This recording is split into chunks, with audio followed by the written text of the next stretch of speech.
Hey, sports fans, it's world champion handicapper Mike North. Punch this number in your phone right now. If you're driving, pull over. 1-800-808-3419, 1-800-808-3419 for a free pick and info for the premier handicapping site in the country, VegasScoresAndOdds.com.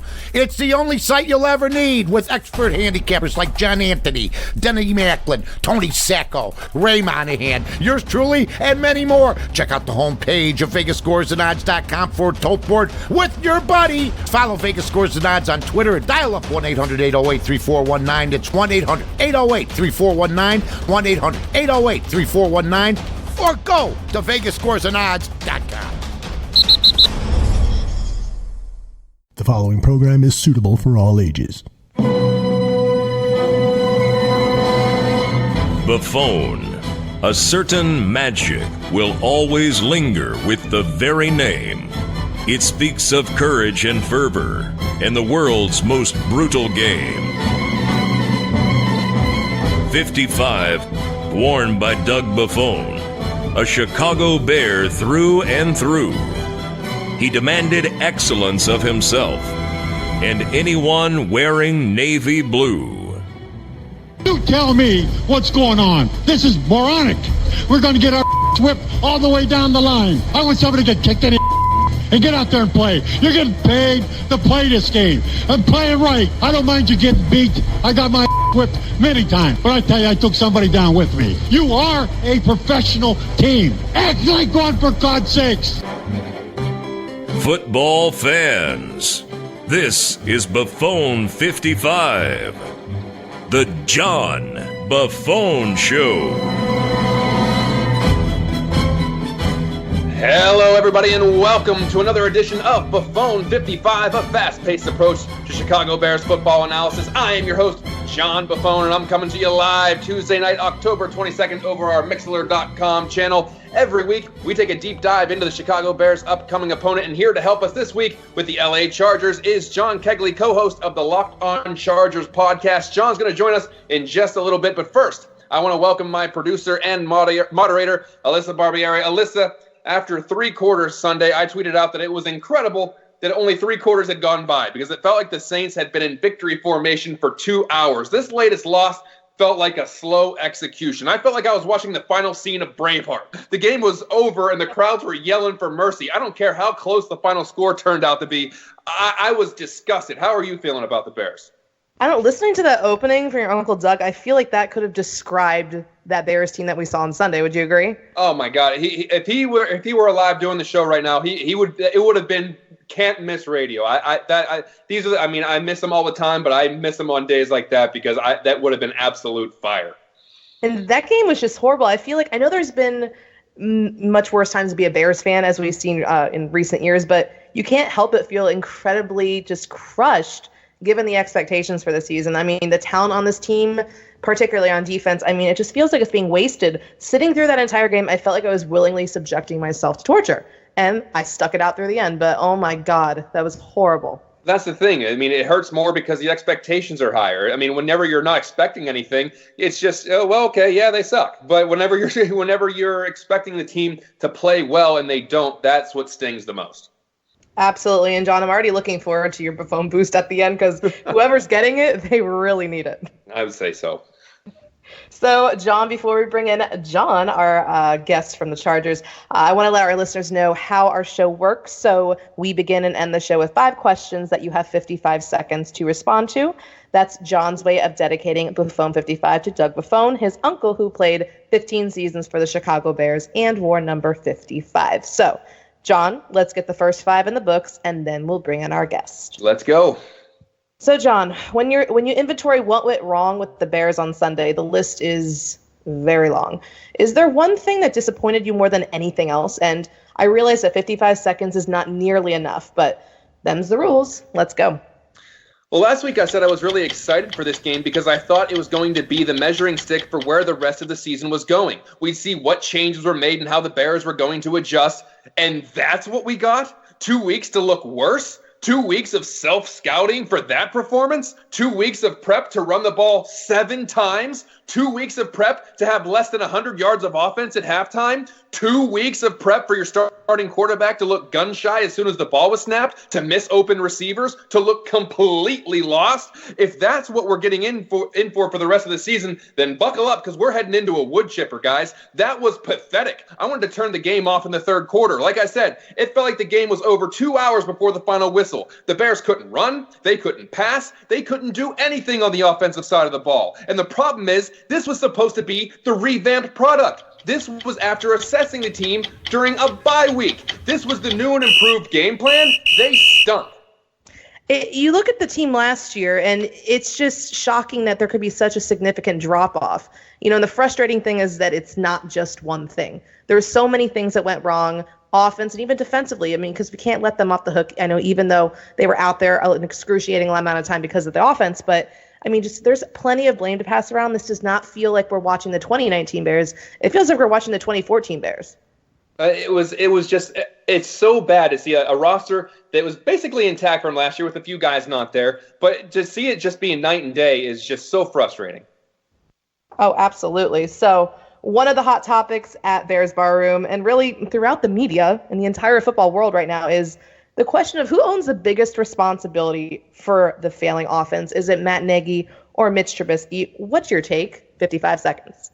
I don't want to get it twisted here. Neither are doing well. Play calling, preparation, adjustments, all of that falls on the head coach. Why are they only able to run the ball in 2 yards in a clip? And why are they only doing it 7 times in a game? Why does it look like the quarterback has no clue what he's doing at points? So some of that obviously can get put on the head coach's shoulders. But geez, oh man, the quarterback's not doing his coaches any favor either. Mitch looked terrible. Don't come at me with his stats, because most of them came in garbage time in the last 5 minutes after they recovered an onside kick. He was missing guys that were open, and even the flight on some of his throws looked like a wounded duck. Carson Wentz would have had a field day with some of those. The one overthrow to Anthony Miller is now being narrated as Miller ran the wrong way or the wrong route. Okay, that happens. Sometimes throws look off the mark. And we've seen Miller freelance a little bit at times. But at some point, the quarterback has to recognize that not everything is going to be perfectly in its place at all times. Eventually, you have to make something happen that isn't scripted. And what I'm seeing is a guy that honestly looked like the moment, the pressure, and the job is too much for him.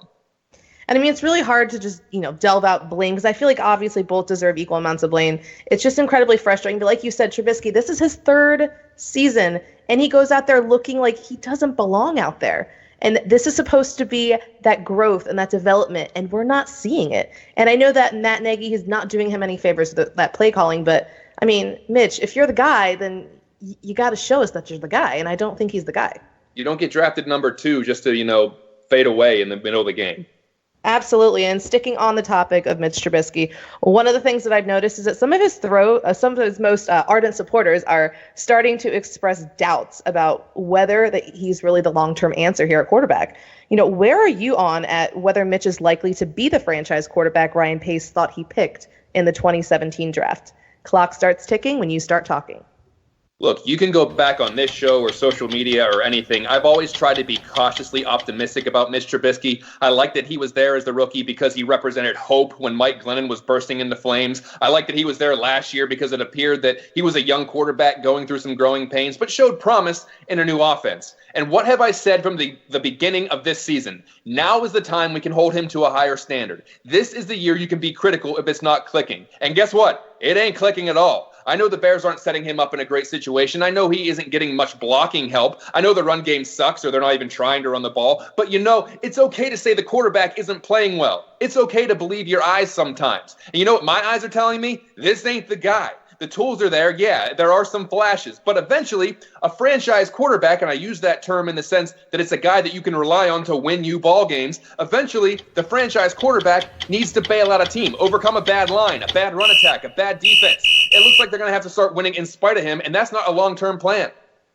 I've been someone that's been willing to give Trubisky the benefit of the doubt, and obviously this year was huge. But just kind of watching him out there this week, it just, he looked lost.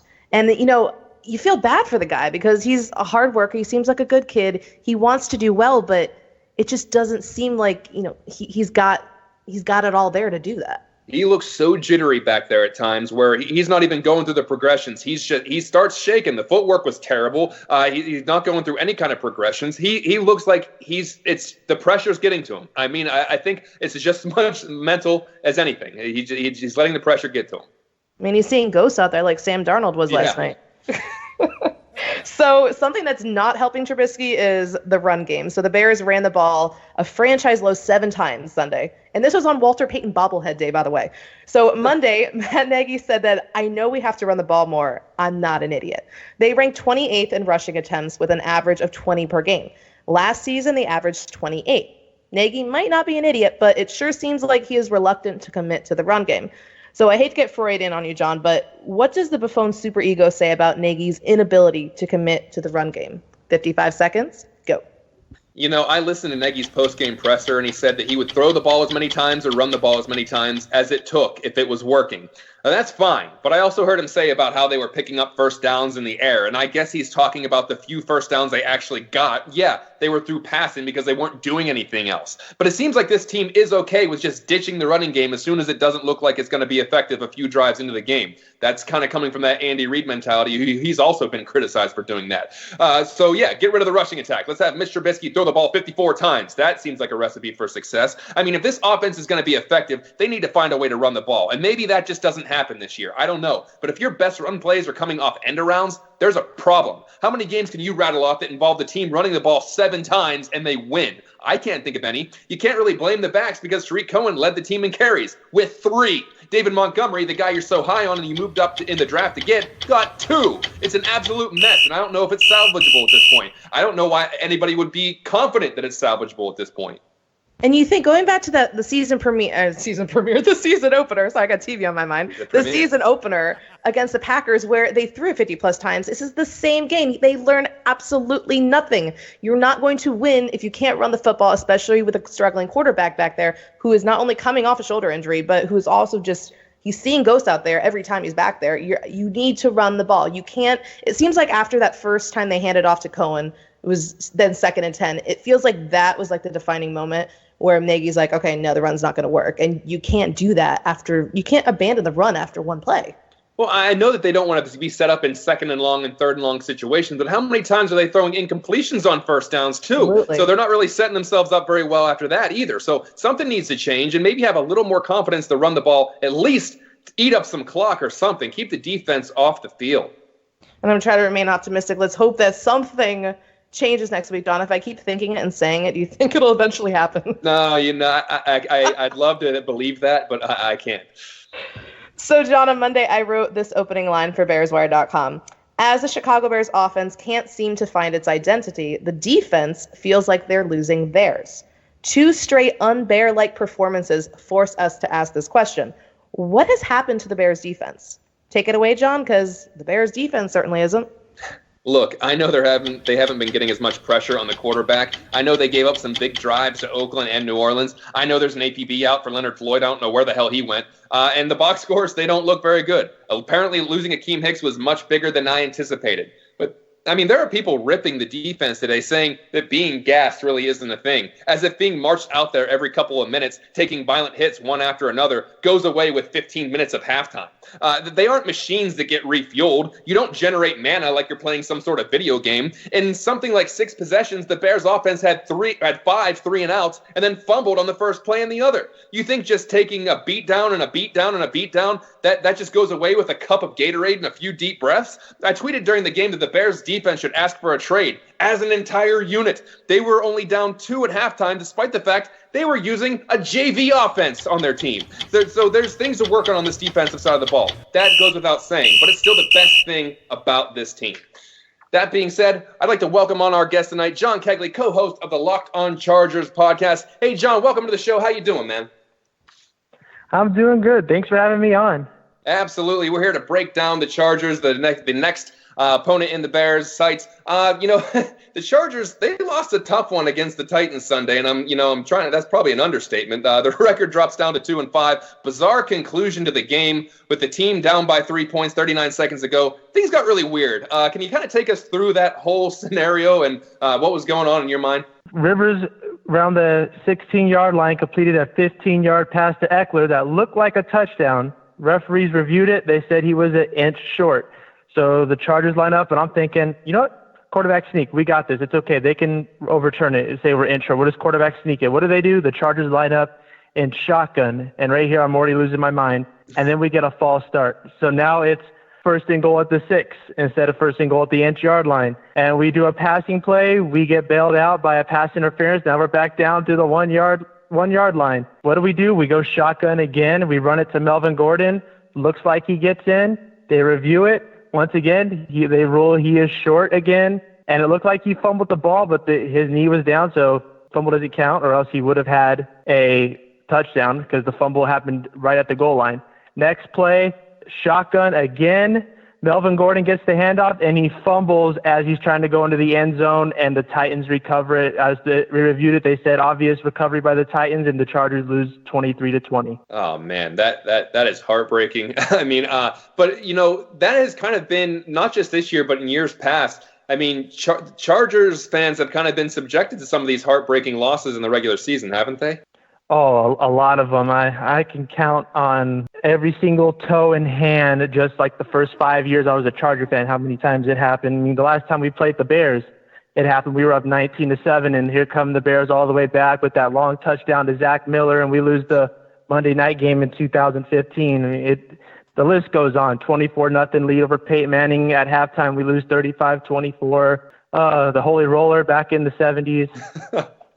Oh man, it's not a great time to be a San Diego / LA Charger fan. I mean, it's hopefully that curse broken for you guys sometime down the road. But looking over the stats, quarterback Phillip Rivers, he places fourth in a few key categories like yards and average yards per game. But we also know that sometimes stats can be deceiving when it comes to quarterbacks. Are those impressive numbers kind of indicative of how Rivers is actually playing, or do you think that he is kind of underwhelming this year?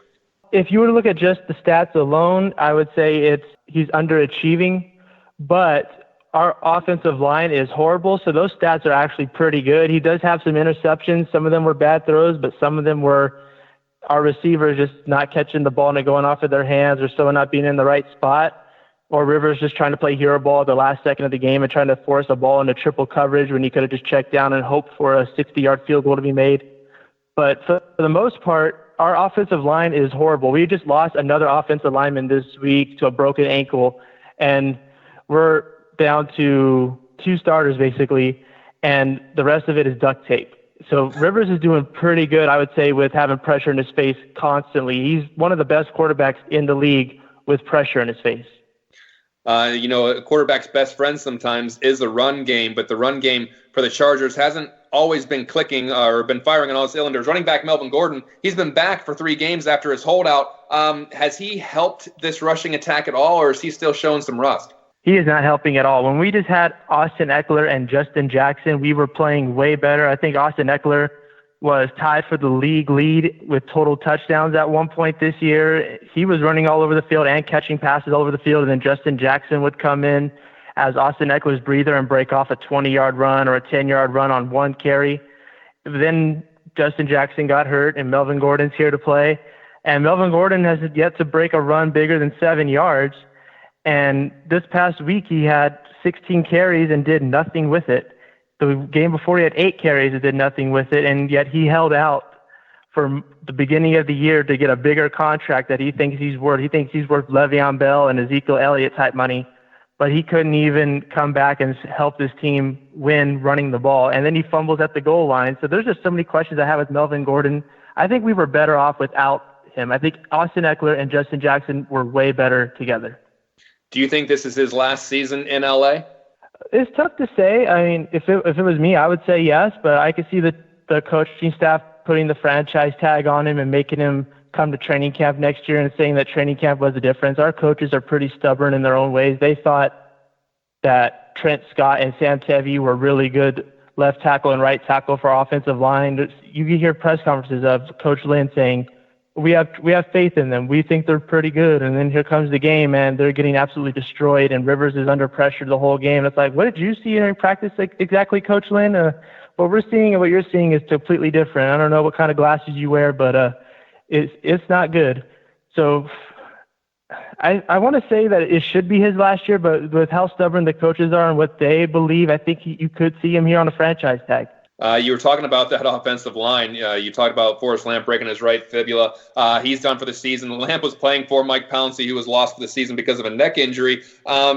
Can you talk about, you were talking about how poorly the offensive line is playing. How do you think they match up with the Bears this week? Could they pull something out of their hat here? Oh, Lord.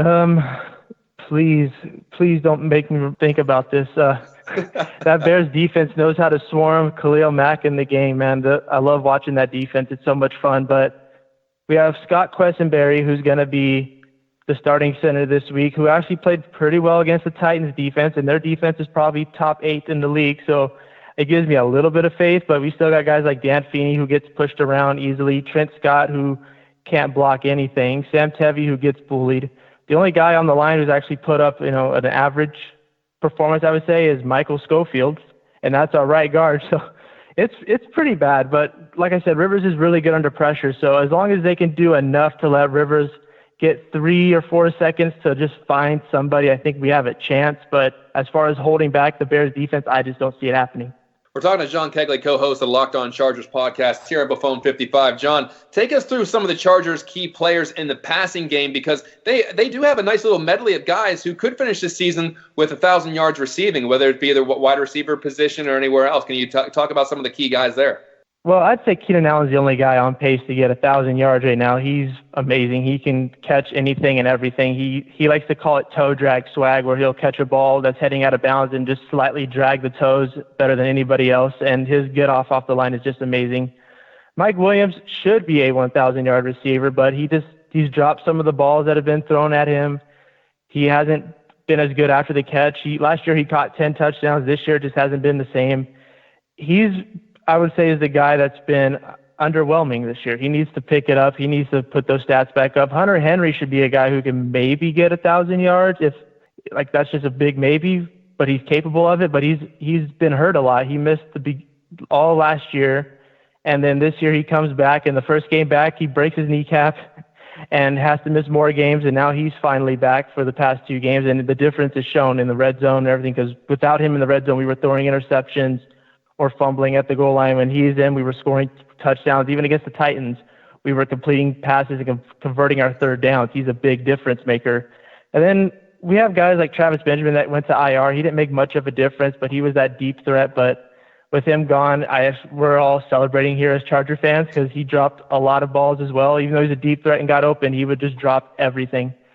And we have some guys that are practice squad guys like Andre Patton and Jason Moore, who got added to the team due to a lot of injuries. And then we have Jeremy Davis, who's been a practice squad guy for us forever. But since we got rid of Tyrell Williams in the offseason to the Raiders, this is basically his make or break year. So this could be his last year with us. Those 3 guys, Patton, Moore, and Jeremy Davis, haven't really put up anything on the stat sheets, but in preseason, Patton was pretty good. So eventually he's got to shine. But against the Titans, we only went to Keenan Allen, Mike Williams, and Hunter Henry. Eventually we got to find a 4th or 5th receiver to go to and not be predictable. Let's switch sides of the ball. I want to talk about the Chargers defense a little bit, and I guess you can't talk about the Chargers defense unless you start with Joey Bosa, who has 5 sacks this season. Evaluate his play this season and how the pass rush in general is working for the Chargers.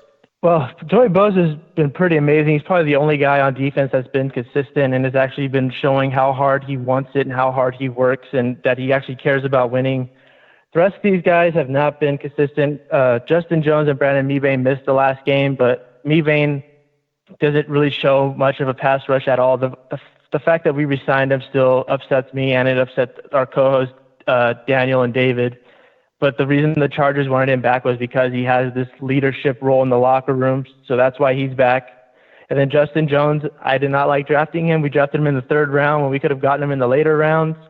And he was really bad last year. He showed improvement this year, but now he's hurt. So how much of that improvement's going to still be there? We drafted Jerry Tillery with our first pick this year, and he hasn't really shown much yet. I mean, yeah, it's his first year. He needs to develop, but he's a first-round pick. You got to at least be getting something. Last week, he didn't even have a stat. You couldn't even, if you look on ESPN against the Chargers-Titans stats, you do not see Jerry Tillery anywhere inside the defensive stats at all. So our pass rush is pretty brutal, but our run defense is even worse. And with going up against Tariq Cohen this week, I am so worried because our tackling is also really bad. And if we can't get to Mitchell Trubisky, he's just going to find Tariq Cohen all day. He's just going to juke around us. That guy might be short, but he is strong. And that kind of led right into my next question. I wanted to talk about the linebacking core. I mean, Thomas Davis leads the team in tackling, but like you kind of alluded to, that might not be the greatest thing in the world. Can you take us through, like you said, the run defense and the linebackers and the tackling for the Chargers? Thomas Davis looked like a good signing, but since he's been here, he looks like he's so tired. He can't keep up with a lot of the passing routes, and he's missed some tackles. He hasn't been the worst tackling guy. Datavius Brown is our worst tackling guy, and so is Denzel Perryman, even though Perryman's supposed to be our best run-stopping linebacker, but he's just been missing tackles all over the field. The two guys that have been doing really good at tackling are Kazir White and Uchenna Nwosu, and Nwosu has filled in really good for Melvin Ingram. Nwosu can play linebacker and he can play defensive end. So either way, you're going to see him on the field pass rushing from either position. And he just flies around the tackle as fast as he can and will hit your quarterback while he's throwing and force fumbles or interceptions. He's done it a few times already. He even did it in the playoffs last year. Did it against the Titans last week where he hit Tannehill as he was throwing in the ball, just popped high in the air, and Roderick Teamer ended up catching up to it for an interception. But the tackling, man, the tackling's horrible. We miss tackles like crazy. It's like every single NFL team we face is made up of ice, and we just can't grab them. It's horrible. And these guys are NFL players, and they cannot tackle. And if you go up against Tariq Cohen, man, that guy it's like Darren Sproles when he was on the Chargers, a guy that's just really strong, really fast, really elusive, and you're just really good in the pass game. And he's hard to tackle, and that's my only worry this week, really. You're making me feel a lot better about Tariq Cohen this week. We're talking to John Kegley, co-host of the Locked On Chargers podcast. Talk about the secondary in the Chargers, and passing defense looks pretty formidable this year as far as the secondary goes. Can you break down some of the playmakers there? Well, if we were healthy, it wouldn't be. If we had Casey Hayward, Trevor Williams, Michael Davis, Rayshawn Jenkins, and Derwin James, we'd be fine. But Derwin James has a fractured foot and probably won't play till week 10. And Derwin James is the difference maker. Like, you guys are lucky you're not playing against him, because with how bad the Bears' offense is, there probably would have been a few interceptions just from Derwin James alone. I believe it. But without him, you guys are saved. We have guys like Michael Davis, who's pretty good at man-to-man coverage, and before he was really bad at turning his head. So if he was man-to-man with a guy, stride for stride, he just wouldn't turn his head, and he'd get a pass interference, or they'd catch it over his head, or back shoulder throw. Now he's learned to turn his head around, so he's become better. Casey Hayward is our best corner. He's really good at covering. That's probably the area that you want to avoid if you're the Bears. You want to throw somewhere else. If you see Brendan Faison in the game, you want to throw his way. He's our worst corner. He comes in a lot, and he will give up a pass easily. Against the Colts, when we had an injury, he came in, and they just kept throwing his way like 3 times in a row, and every time was a catch. He cannot cover, which just sucks, because when we saw him in preseason last year, he was really good, and we had high hopes for him, and now he's on the field because of injuries, and he cannot perform. But Desmond King in the slot corner might be the pick 6 of the game. If Trubisky tries to go quick in the slot, Desmond King might get a pick 6. You know, I was feeling good until you said that. I mean, there's always the possibility for the pick 6, but we'll see how that works. I mean, it seems like there's kind of a mash unit in the secondary. Lots of injuries on this Chargers squad. It wouldn't be a Bears podcast unless we talk a little bit about special teams. Bears had a kickoff return for a touchdown last week, but they also had 2 punt blocks. Anything stand out for the special teams with the Chargers? I know they've gone through kickers quite a bit throughout the years. Anything notable on the special teams unit? Not really. We don't really have a dangerous returner. I mean, Desmond King can return punts for touchdowns, but with how rare chances he has to return, I mean, when are you going to see it? And then as far as kicking goes, Michael Badgley was a really good kicker for us, but he has missed the whole year because right after training camp, right after the preseason, he got hurt with a groin injury, and he's been missing every game since. So we had our punter, Ty Long, kicking field goals and punting, and he's from the CFL. He was kicking, I think, 86% field goal percentage, I believe, in the CFL. And so he was doing pretty good, and then out of nowhere we decide to sign this kicker from, I believe, Illinois, Connor McLaughlin, who missed a couple of field goals, but he's also made a 50-yard field goal. So he's inconsistent, but he's got leg. So he's filling in quite nice for us. But as far as anything special out of us, not really. You're probably not going to see the Chargers block a punt. It's not something we're known for in our history. One more question for me before I throw you into the chat room. Here in Chicago, we've had an offense that's obviously struggling to find an identity. With the Chargers, there are some reports that the entire team is searching for an identity. Do you have any idea what the identity is for this team, or are they still searching for that identity? I don't think the identity is we run the same thing over and over again and we're just predictable. I don't think our coaches really want to experiment or become aggressive like we used to be. Coach Lynn was aggressive last year. He was going for it on fourth down. He was taking shots, and this year it's kind of different. We're being so conservative. We're running the same plays over and over again. Besides the Titans game, we ran the different plays and it worked. We finally went up tempo as well.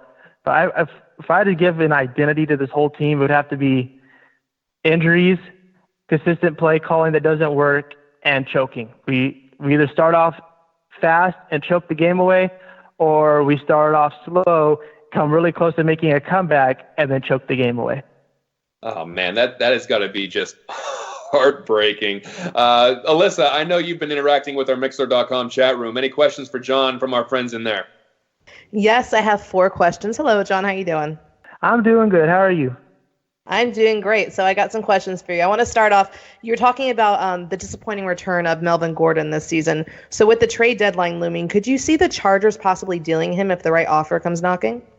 No, they actually gave Melvin Gordon an opportunity to go looking for trade partners. They asked and they said, yeah, go ahead. But the only reason they did that was probably just to show Melvin Gordon that nobody really wants you. So you might as well take the low money that we're giving you. And I think they also did it just to mess with him and try to say, look, we got leverage here. You might be able to go look for trades, but we're not trading you, so you might as well come back. I think it was all a leverage thing. I don't see them trading him. They already said they don't have any interest in trading him, and the Chargers aren't known for trading people at the deadline. The most we've ever traded for was like a 7th-round pick, and that was to get Sean Listmore, I think, from the Cowboys, who was a defensive tackle who did nothing really for us. And the other 7th-round trade was to get Cardale Jones from the Bills. So I want to kind of go over back to the Chargers offense, or stick with the Chargers offense. They have thrown 6 interceptions and fumbled the ball 6 times. So those numbers don't sound good. Are they a turnover machine or not? I'm going to say they're a turnover machine. Most of the time it's 3 and outs, or we're not moving the ball well, and then Rivers starts getting desperate and tries to lob stuff in the 3rd or 4th quarter, and that's when maybe you can call it a turnover machine. But other than that, they take care of the ball pretty well. It's just when we get desperate, things happen. Melvin Gordon could probably be a turnover machine. Austin Eckler can fumble the ball inside the goal line, but if he's in between the 20s, Eckler will hold on to the ball pretty well. Since his rookie year, he's done a lot better at holding on to the ball until he gets to the goal line. So I would say they're a turnover machine. I think they just mess up at the wrong time. When it's the most important, that's when it happens. Well, I don't think Bears fans would be opposed to them, Melvin Gordon fumbling on the 1-yard line again, or for them messing up at the end. I feel like they can really use that. I wouldn't be surprised if it happened again, especially since they all said in an interview that we're behind Melvin Gordon, we support, and he's going to get another chance. And I'm sitting there going, what does it take to show you that somebody on this team doesn't deserve second chances? Offensive line doesn't. Melvin Gordon doesn't. Some of the guys in the secondary don't. Like, what does it take, Coach Lynn, to know that it's time to move on and put what works on the field? Maybe fumbling the ball on the 1-yard line 2 games in a row? Hey, let's hope. I don't want to Trubisky throws an interception. I want to talk about the 2019 draft class. How have they looked? Oh, not too good. Jerry Tillery, as I mentioned earlier, is not really performing well.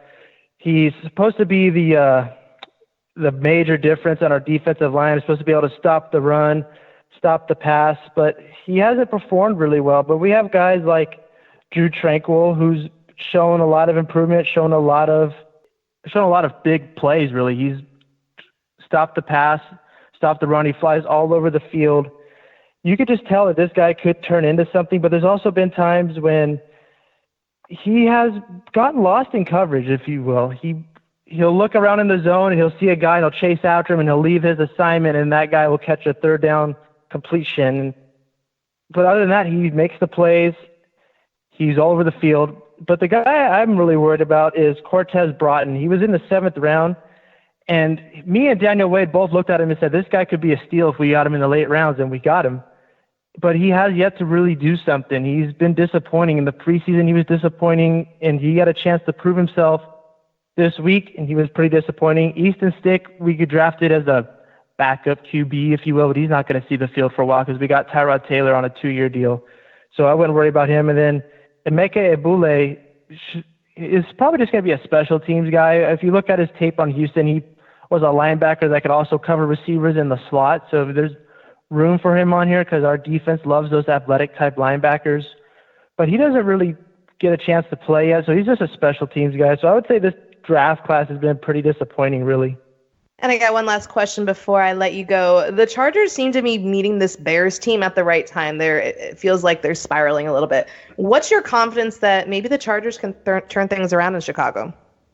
The only confident thing going for me is the Bears' offense is turnover prone, so maybe that's where we get our win. But as far as the Bears' defense, it's going to be probably 2 or 3 quarters of the Chargers' offense struggling, and then eventually we start picking it up like we have a lot this week, and maybe we start making a comeback. I could see it maybe being like 13-3. The Bears are winning in the fourth quarter, and the Chargers make a run for it, and it just becomes, do they finally complete the comeback, or do they fumble at the 1-yard line again?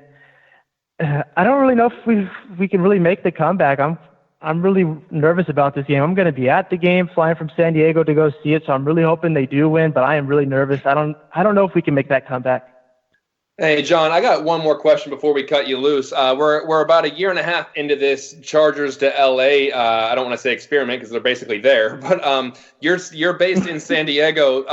But when you look at an LA Chargers game, especially that game against the Steelers, where it was obviously heavily there was more Steeler fans than Chargers fans. How do you think this whole Chargers to LA thing has been unfolding in the last 2 seasons? God, that is such a train wreck to talk about. Yeah, it's not going over too well. The stadium is usually mostly opposing fans. I remember last year there was a game against the Cardinals that was in LA, and the tickets were cheap. Like on an average day, the cheapest ticket's like $120 at least. That's the cheapest ticket to get into that stadium because it's only 27,000 seats.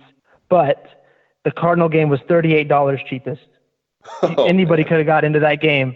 The stadium was empty. There was no Cardinal fans. There was maybe like 100 of them in that whole stadium. Like when the Cardinals scored to take a 10-0 lead, it sounded like you were on top of a mountain watching a concert listening to the sound. Like they were quiet and the seats were still empty. When the opposing team's fans come, they are loud. They take over the stadium. The Steelers game, I didn't get to get into it. I didn't have the money to, but I stood outside the gate watching it on my phone so I could hear the crowd. And they were rocking the place, and the Charger fans were leaving in the second quarter, and all the Steeler fans started leaving at like the fourth quarter when the game looked like it was over, and then you just see swarms of Steeler fans just walking out. Like you can't see a Charger fan anywhere. And then my friend sent me videos and photos that were inside the game. It was all Steeler fans, and we all saw it coming.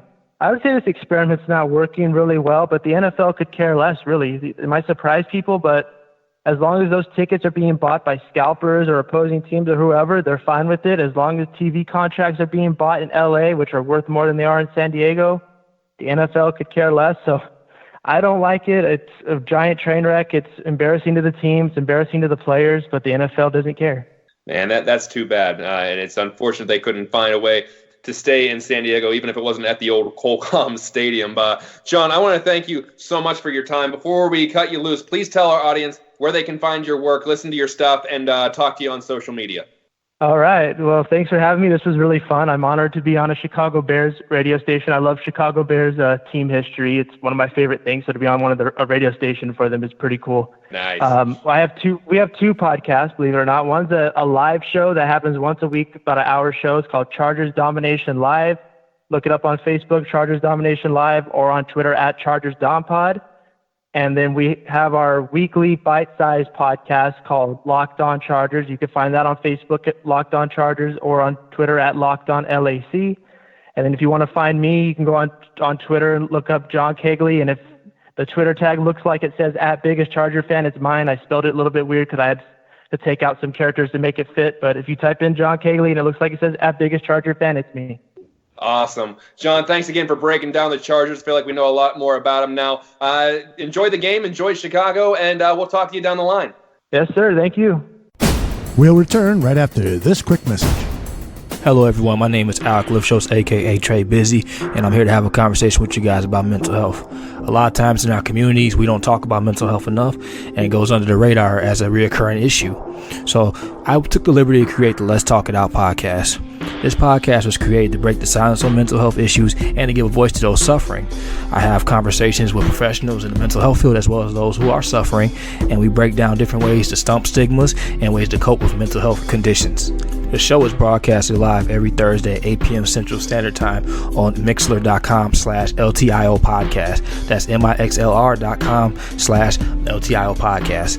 If you can't make the live recording of the podcast, then you can find the podcast available to you on Spotify, Apple Podcasts, iHeartRadio, and wherever else you listen to podcasts. Give the podcast a follow on Twitter and Instagram at LTIO Podcast on both platforms. Thank you, and I look forward to talking to you guys in the future. We now return to our program.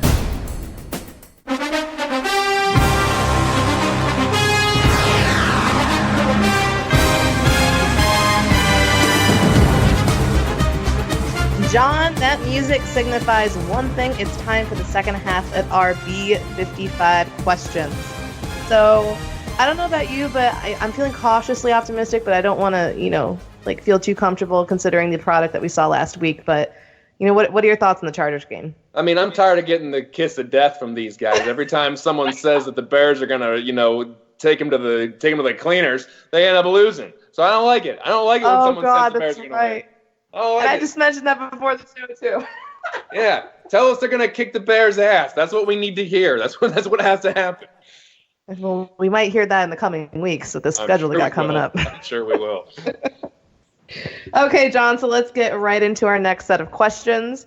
Khalil Mack has not had a sack since Week 4 when he had 1.5 against Kirk Cousins. He was shut out against the Raiders and against the Saints. The only other game he did not have a sack was against the Packers in Week 1. So the Bears are 3-0 when Mack has at least one sack and 0-3 when he has 0. Coincidence or not? Clock is wound down to 0 and off it goes.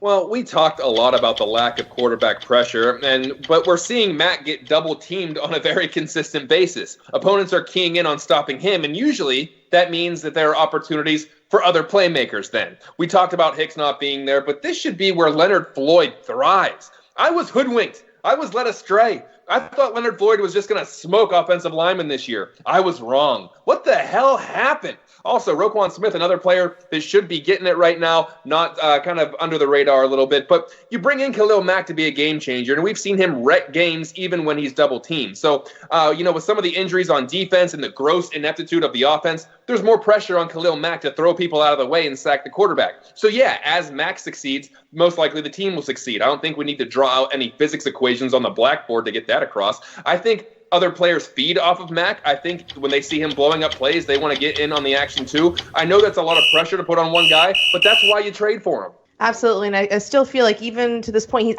he's been worth that big contract and that money, but he's not the only guy on defense. Like you said, some other guys, especially Leonard Floyd, who again, he hoodwinked me as well. They got to step up, and it feels like Floyd is just like right there, and he's not getting there. And it's incredibly frustrating. Just enough to make you mad. Just enough to make you mad. So sticking with the defense, another player that hasn't had as great of a season as last year, Eddie Jackson. He had 6 interceptions last year. 2 of them returned for touchdowns. This year, zip, nada, nothing. After last season concluded, sports reporters were calling Jackson the breakout star of the NFL. Where does Eddie's play stand with you, and do you still consider him an elite safety? You've got 55 ticks. Well, it's not like he's playing terrible. He's probably going to end up having more tackles this year than he did last year. I get that number can be skewed for a number of different reasons, but I guess it comes down to this year just isn't as sexy as last year. You said it, Alyssa. He had 6 picks last year, and 2 of them went to the house. The turnovers aren't there this year, and that's something that the sputtering offense really needs at this point. Jackson said this week that the team doesn't have the swagger, doesn't have the energy. Well, what the hell happened? Why aren't guys flying around like crazy? Why is it when one thing goes wrong, the team loses its edge? Were things going so well last year that it was just easy to ride that wave? Eddie Jackson's a great player that hasn't had too many home run plays this year. And what does this team need to stay in games? home run plays, like a pick six or 102-yard kickoff. They need to find a way to get that energy back. Maybe they find something in this all-players meeting that they were having, and they address that inside the locker room. Teammates calling each other out, obviously not in the press, but holding each other accountable. No phases of the ball are world beaters right now, and maybe there just needs to be an attitude adjustment. Yeah, and obviously Eddie Jackson doesn't have any interceptions, but you look at what he did last season, and so many. We're seeing this season that so many teams are respecting what he's able to do and be a playmaker out there. So obviously we're seeing how they're game planning against him. It's kind of not as quite as a Khalil Mack, but you're seeing how these offenses are adjusting to him. And other guys aren't stepping up. Absolutely. So now I want to switch back to the offense. So we've talked about Anthony Miller in the past, John. But I again need to inquire about your thoughts on the second-year receiver. Sunday, he had more playing time than he's had in any game this season with 49 snaps. He responded with a season-high 5 catches on 9 targets for 64 yards. But according to Coach Nagy, Miller ran the wrong route on one play, and he also had a lost fumble on a run play.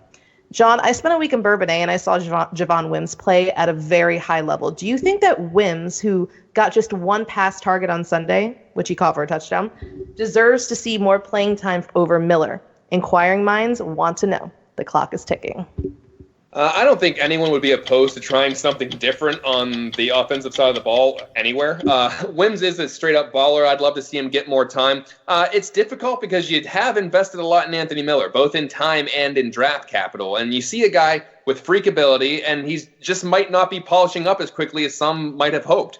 We talked about him freelancing sometimes, maybe not running the right route. We saw him on several occasions show frustration after balls thrown his way. He didn't really get into his catch radius. At the beginning of the year, Anthony Miller was poised to be the number 2 in this offense, being the home run guy next to the reliability of Allen Robinson. Well, now it's a rarity for someone other than Robinson to catch a damn ball. So that could be on the quarterback, obviously, and the ball isn't really getting spread around too much. So is installing Javon Wims going to do anything? I don't know. I want to see him get his chance, so maybe you put him in a little bit more, and if he can create enough separation that Trubisky can actually recognize that he's open, maybe you leave him in. And obviously, Miller, there's been like the one criticism about him is it's like he's having trouble understanding the offense in the second year, which, that's a tad concerning. But, it's not just Miller, obviously it's Trubisky and this entire offense too. But looking at Javon Wims, I think you have to start trying new things. You need to try to find something to get this offense moving. And obviously it's not going to be one guy because there's so many people that need to step up. But, maybe Javon Wims can be a spark in the passing game. I mean, like I said, I'm not opposed to trying anything at this point. So given what you've learned about the Chargers, thanks to our guest, John Kegley, what concerns you about the Bears' upcoming opponent? The clock starts now. Well, I don't care how much Kegley said the Chargers suck. I'm concerned about everything. What isn't there to be concerned about?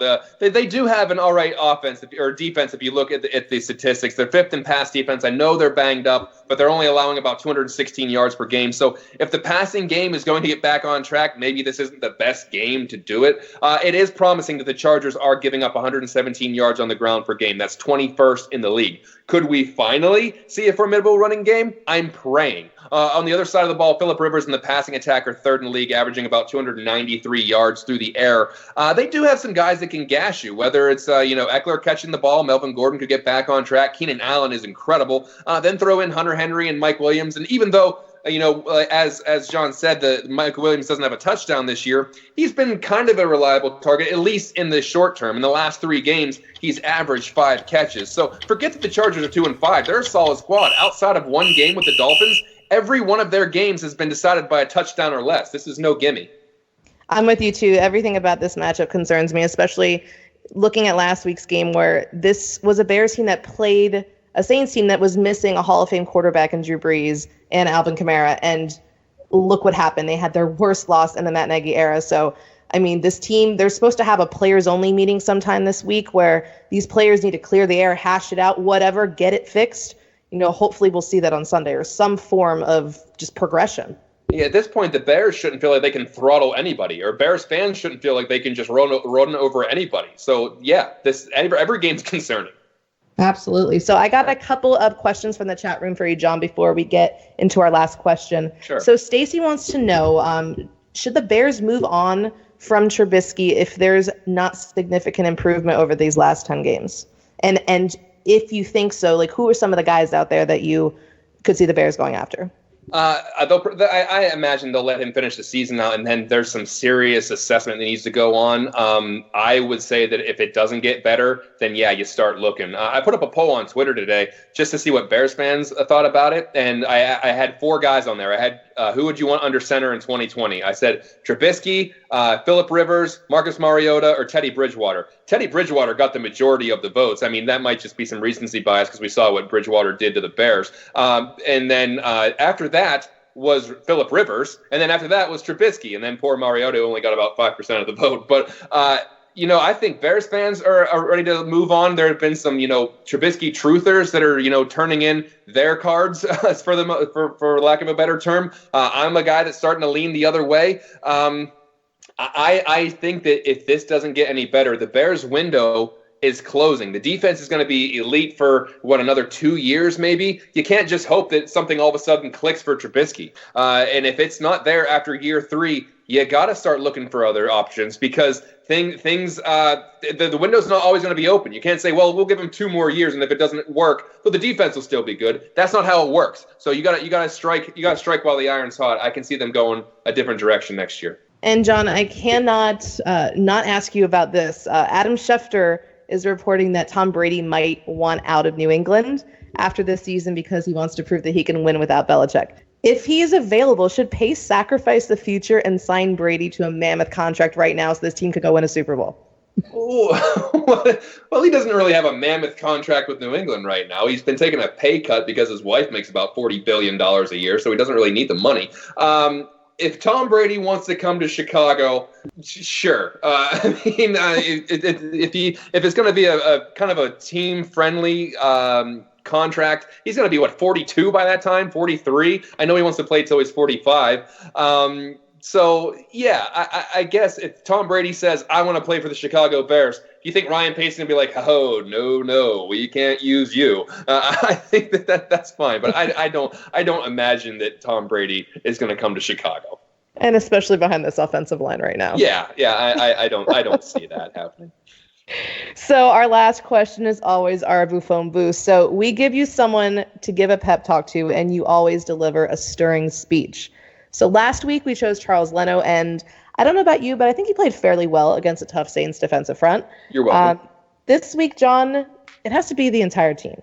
These Bears need your best Buffone boost. So light your blowtorch and fire these guys up. The clock is off. Take it away. Fellas, I'm not going to be able to tell you anything you haven't already heard or thought about. Something needs to change, and it needs to change now. Things aren't perfect. There's a ton of adversity. So you're at a crossroads. Do you fold, accept the fact that this season has been disappointing, and just let Minnesota and Green Bay duke it out for the division? Or do you pick yourself up, dust yourself off, and flip that switch that made this team a monster last year? You are the defending NFC North champions. You're still wearing the crown. Now is the time to defend it. Now is the time to show the resiliency of a king. You're all being written off, so come back with a vengeance. This week, defend your house, and every week after that, defend your crown with anger, with passion, with pride. You're the Chicago Bears, gentlemen. You represent a town that never gives up. So get up and start fighting back. All right. After every week, I give you my prediction to the game, and so far, I'm 3-3, just like the Bears. This week, I can honestly say my confidence is waning a bit in this team, but as frustrating as the Bears are, I think the Chargers are even more frustrating. The Bears are at home. Let's hope someone sets a fire in the locker room during that all-players meeting. I think it's going to be close because it is the Chargers. I think the Bears win 19-16. I believe there's going to be a whole lot of field goals in this one. Once again, I want to thank John Kegley, co-host of the Locked On Chargers podcast, for being on the show tonight. Remember to follow me on Twitter at JD Buffone. Make sure you are following the Bar Room on Twitter at Bears Bar Room and on Facebook. Alyssa, tell our listeners where they can find your work and contact you on social media. You can find my work over at bearswire.com, and you can follow me on Twitter at Alyssa Barbieri. I also want to tell those listening to us live on Mixlr.com that in just a few minutes, we've got 2 more shows coming up. Fantasy Football Goon with Joey Two Scoops and John the Tooch Santucci. They will welcome fantasy football legend Spaceball, and the 3 will get you prepped for Week 8. That's followed by Shy Fans in the Stands with Greg Braggs and Joey Two Scoops. Those 2 shows, along with this one, will be available on podcast format. So make sure you subscribe to the Bears Barroom Radio Network. That's right, and sign up on our Mixler.com, the channel, for email updates on all of our live shows. We'd love to have you in our chat room. It's all absolutely free to sign up for. Hope you join us live and interact with us. And if you listen to the podcast version, please leave us a review. That helps us out immensely. But that will do it for us. We'll see you next week, Bear fans. Enjoy the game.